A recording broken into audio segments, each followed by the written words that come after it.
66% of United States residents' public water is fluoridated. It is known to have tremendous effects on bone cancer, joint problems, bone weakness, lowered estrogen and testosterone levels, and dental fluorosis, which is yellowing of the teeth and pitting in the enamel. Wouldn't it make more sense to enhance public water with vitamins which are meant to be ingested to promote overall health, rather than putting such a toxic chemical in our water with a bogus explanation that it will improve our dental health?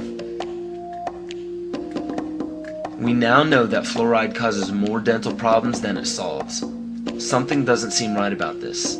Do you honestly believe that these companies care deeply enough for the people to spend large amounts of their own money to fluoridate public water when the people already purchase their own toothpaste? But there's a difference between toothpaste and drinking water. We don't ingest toothpaste. If you go to any hardware store and look at any rat poison product, you will only find one ingredient: sodium fluoride. It is the most toxic ionic molecule outside of potassium dichromate. Now Dannon, along with other companies, have begun fluoridating bottled water. It is becoming increasingly difficult to get away from. And the fact that fluoride is also used in many prescription antidepressants shows that it eliminates aggression and motivation in people. Fluoride, to my knowledge as a physician, has absolutely no biological benefit whatsoever. But one of the significant things is that the Russians carried out all sorts of experiments on the people living in the Gulag. One of them, of course, was to fluoridate the water. Why? You fluoridate the water, why people are not as aggressive as they ordinarily would be. In fact, what is the active ingredient in Prozac that is so widely distributed in America today? Why, it's a fluoride compound. And now, we are finding that public water nationwide is showing up with arsenic, lead, cadmium, and thermonium, which is a radioactive form of lead. Cancer, lowered sex drive, birth defects, sedation, and brain defects. Does this not sound like a wonder drug for anyone aiming to control a population? It's quite astonishing, Paul, the degree to which environmentalists have not been educated about fluoride. You know, people have an unconscious trust in their doctor or their dentist, and if you can persuade doctors and dentists that fluoride is safe and good, then you're able to reach the rest of the nation. People believe their doctors and dentists, and that was a way of promoting fluoride for Bernays. Fluoride was killing their cattle, destroying their crops. Fluoride given to rats had produced bone cancer and liver cancer, and that those results had been doctored to make it look as though fluoride hadn't caused as much cancer. The pattern that we saw, it typically is what we see with other neurotoxic agents that are well known to cause a hypoactivity or a memory problem or an IQ problem. When I first presented the results of these studies, one of the individuals sitting and listening to the results, he says, "Do you have any idea what you're saying?" And he says, "You're telling us that we're reducing the IQ of children." And basically I said, yes.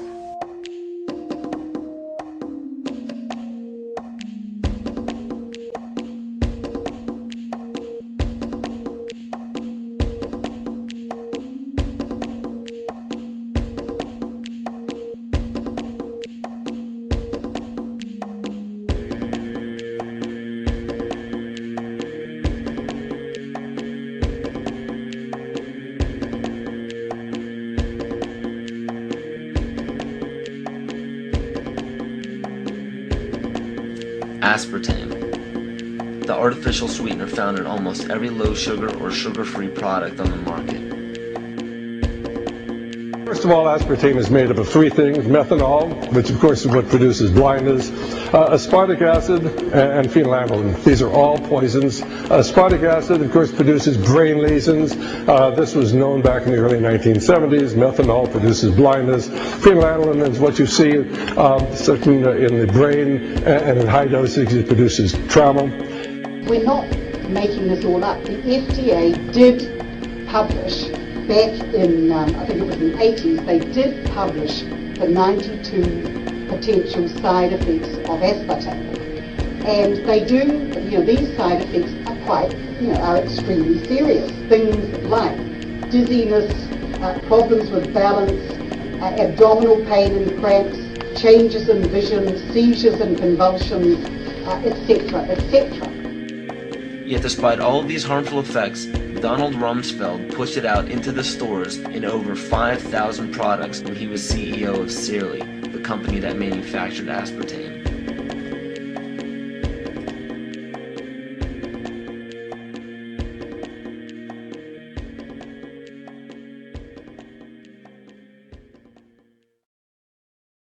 The sustainable goal is the elimination of the middle class.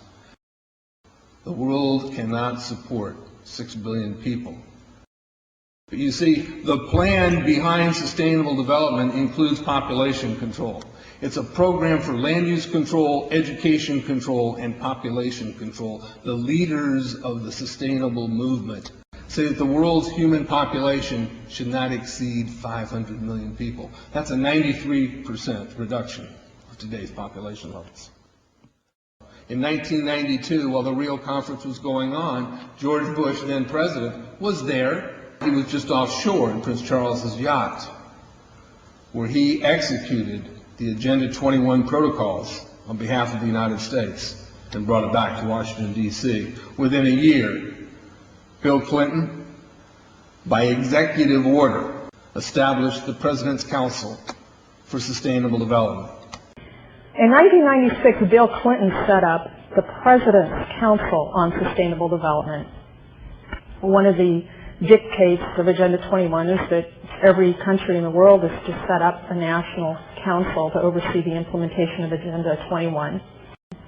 I've listened to Gorbachev explain, we are writing a new set of 10 or 15 commandments to replace the original 10. Which one of the 10 do you think these guys don't like? Thou shalt not lie, thou shalt not steal, thou shalt not covet. Because I'll tell you what, these people have lied to us. They're in the process of stealing all of this nation's natural resources, and they covet everything you have left.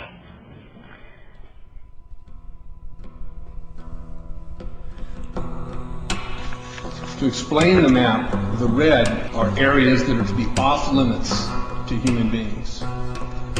If you live there, you won't. The yellow areas are the areas for major control of all human activity. If you live there, you won't.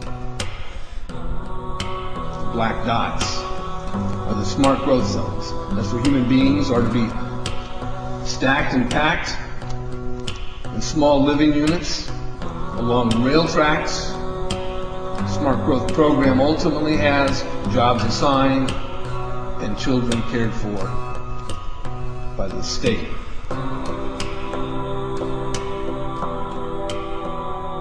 And in conjunction with Codex Alimentarius, food will be limited and water consumption will be decreased to 10 gallons per day per person. That is over a 90% reduction in people's average daily water consumption. And along with shortages of food and water, the food we will be provided with will be genetically manipulated and nutrient deficient. Genetic manipulation of food causes complications in metabolizing and utilizing food for energy. In June of 2003, scientists reported that the gene sequence of the inserted genes into crops had actually changed their order. They had re-scrambled. So the genetic inserts are not stable. Another laboratory confirmed this and found that it had changed in the same varieties in different ways that they had tested. So not only is it unstable and changing, it's not even uniform in the way it's changing. This is incredibly dangerous. Nutrient deficiencies due to Codex's planned vitamin and mineral ban will cause billions of preventable diseases. Both of these will ultimately lead to billions of deaths.